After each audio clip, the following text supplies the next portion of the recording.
गरीब बेटी का महलों का ससुराल।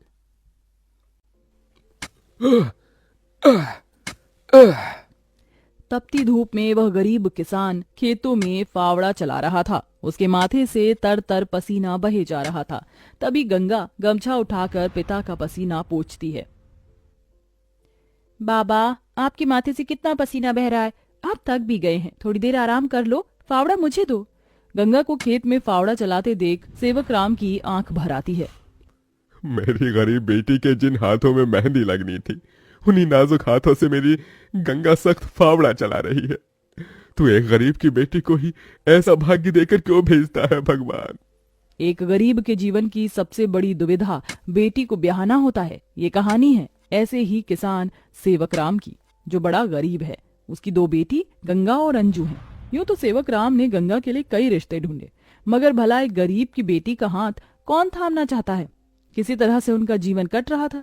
सेवक राम, उसकी बूढ़ी पत्नी जानकी और दोनों बेटी सारा दिन तपती धूप में खेत में काम करते रहे। शाम को खेत का मालिक ब्रिज वहां आया। अरे ओ सेवक राम, सारा खेत जोत दिया? जी ब्रिज बाबू, खेत भी जोत दिया और बीज भी बो दिया।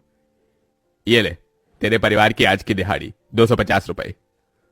ये क्या मालिक, आप पैसे तो कम दे रहे हैं। पहले मेरी अकेले की दिहाड़ी आप मुझे 200 रुपए देते थे, फिर घटाकर 100 रुपए कर दिया और फिर सीधे 70 रुपए कर दिया, और उसमें भी पूरे पैसे नहीं दे रहे हैं। मैं, मेरी दोनों बेटी और पत्नी को मिलाकर हम कुल 4 जन आज खेत में दिन भर जर मर कर खटे हैं। अरे 30 रुपए ही तो कम है, उसमें क्या तू खरीद लेगा? है एक एक रुपया भी मेहनत से कमाना पड़ता है मालिक। फिर ब्रिज बाकी के 30 रुपए भी सेवक राम को दे देता है, जिसके बाद वह अपनी मढ़ई में आ जाते हैं और गंगा सबको खाना बनाकर खिलाती है और एक फटे गुदरी पर पूरा परिवार जमीन पर लेट जाता है। मगर एक पिता होते हुए सेवक राम चिंता में सो भी नहीं पाता। वह रात भर आंसुओं से बिछौना भिगोता है। अजी, आप अभी तक जाग रहे हैं? जिसके घर में जवान बेटी ब्याहने को हो, वो कैसे सोए? जाने मेरी गरीब बेटी के भाग्य में क्या लिखा है। भगवान ने सभी के घर आंगन में भाग्य जाग रहे हैं, मगर मेरी मढ़ई के आंगन में मंडप कब बनेगा? अजी, तुम चिंता मत करो, भगवान ने कहीं न कहीं जोड़ी बनाई होगी। सेवक राम का यही दुख कम न था। अभी तो और भी कठिनाई आने को थी। अगले दिन जब चारों खेत में पहुंचे कि तभी। क्यों रे सेवक, कल तू 30 रुपए के लिए पाठ पढ़ा रहा था, अब क्या करेगा? क्योंकि ये सारी की सारी जमीन तो पृथ्वीराज जी ने खरीद ली। तभी अंजू ने गंगा से कहा, दीदी, अब हम क्या खाएंगे? खेत बोकर ही तो थोड़े बहुत पैसे मिलते थे। सेवक राम अपने परिवार को लेकर लौट आया। वह दिन रात चिंता में गलने लगा। ऐसे घर कैसे चलेगा प्रभु? कैसे होगी गंगा की शादी? और शादी नहीं हुई तो लोग मेरी गंगा को जाने क्या क्या नाम देंगे, क्या क्या ठहराएंगे जानकी। मैं काम ढूंढने जा रहा हूँ। बाबा, मैं भी आपके संग चलूंगी। दोनों काम ढूंढते एक बड़े से मिल में आए, जहां शिव नाम का एक नौजवान गरीब मजदूर भी काम कर रहा था। जहां मजदूर राशन की बोरी भरी मालगाड़ी खींच रहे।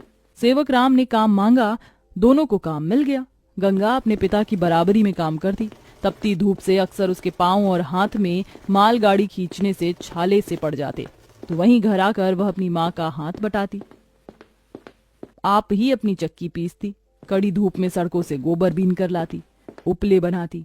एक दिन मालगाड़ी खींचते वक्त शिव उसकी मदद करता है। काका, क्या मैं आप दोनों के साथ खाना खा सकता हूँ? बड़ी भूख लगी है और मैं खाना भी नहीं लाया। हाँ बेटा, आओ ना। ये कहते हुए गरीब गंगा अपने प्याज और रोटी में से उसे भी देती है और हिचक से भरकर कहती है, माफ कीजिएगा, आपको खिलाने के लिए हमारे पास कोई पूरी पकवान तो नहीं है, जो है यही खा लीजिए। शिव वह रूखा सूखा भी हंसकर खाने लगा। अब अक्सर शिव उनकी मदद कर देता। उसकी अच्छाई गंगा के मन को भाने लगी और एक दिन शिव ने कहा, काका, अगर आप मुझे इस काबिल समझे तो मैं आपकी बेटी का हाथ थामना चाहता हूँ। बेटा, मेरी गरीब बेटी को तुम जैसा मेहनती जीवन साथी मिलेगा। मुझे तुम पसंद हो बेटा। गरीब सेवक राम की दिली इच्छा तो थी कि गंगा को बड़ा और अच्छा घर द्वार मिले, मगर उसके मन में शिव को लेकर भी एक संतोष था। मगर सेवक राम ने जो कभी सोचा भी नहीं था, अगले दिन वो हुआ।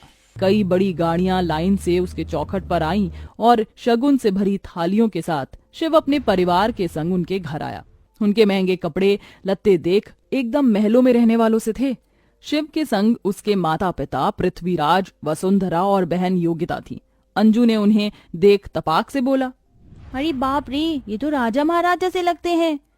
अजी आपने तो कहा था शिव गरीब घर का लड़का है। शिव बेटा, ये सब क्या है? यही मेरी सच्चाई है काका। माफ कीजिएगा, मैं मजदूर या गरीब नहीं था, बल्कि महलों का बेटा हूँ। मगर मुझे एक ऐसा जीवन साथी की खोज थी जो मेरा धन दौलत देखकर मुझे न अपनाए। इसलिए मैं उसे ही ढूंढने के लिए ये जीवन जी रहा था। जिसने मुझे मेरी गरीबी के संग स्वीकारा वो गंगा थी। इसलिए मेरे महलों की दुल्हन गंगा होगी। गंगा बनोगी मेरे महलों की बहू और मेरे बेटे की दुल्हन। अपनी गरीब बेटी के लिए महलों से आया रिश्ता देखकर सेवक राम बड़ा रोया। भगवान, तूने मेरी फटी झोली में इतनी खुशियां डाल दी। मेरी बेटी महलों की दुल्हन बनेगी। हर बाप चाहता है कि वो अपनी बेटी का हाथ जिसके हाथ में दे वो उसे रानी बनाकर रखे। अब मेरी बेटी सचमुच में महलों की रानी बनेगी। समझे जी, मंगनी कर ले। मगर इतनी छोटी सी मड़ई में सब कैसे होगा? ये तो टूटी फूटी है, आप लोगों के खड़े होने लायक भी नहीं है। मगर इस मढ़ई में आप जितने दिलदार लोग रहते हैं तो ये महलों से बढ़कर है।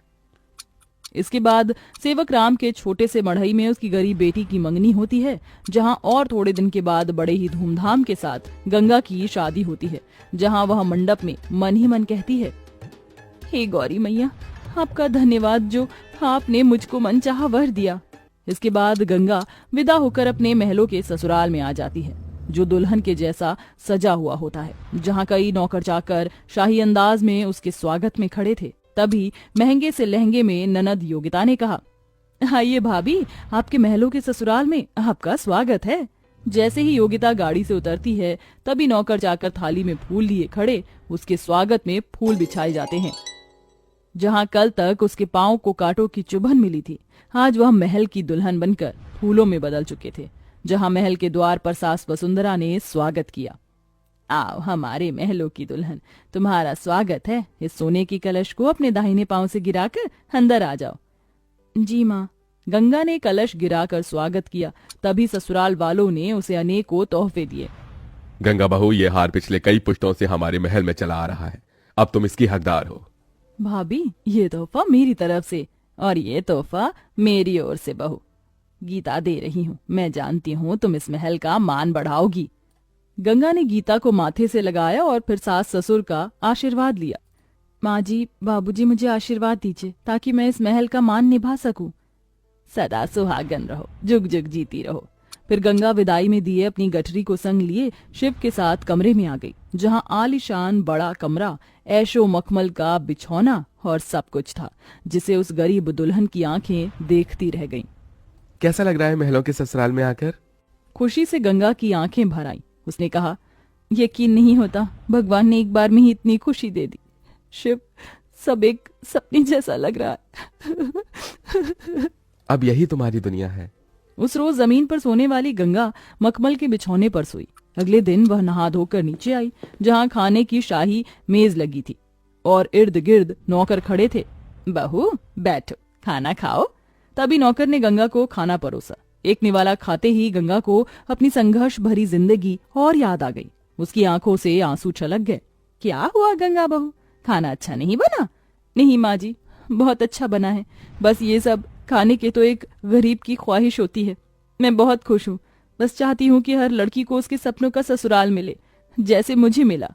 थोड़े दिन में गंगा अपने महलों के ससुराल में सुखी से रहने लगी। किसी गरीब की बेटी को चुनकर हम भी ये पुण्य कमा सकते हैं।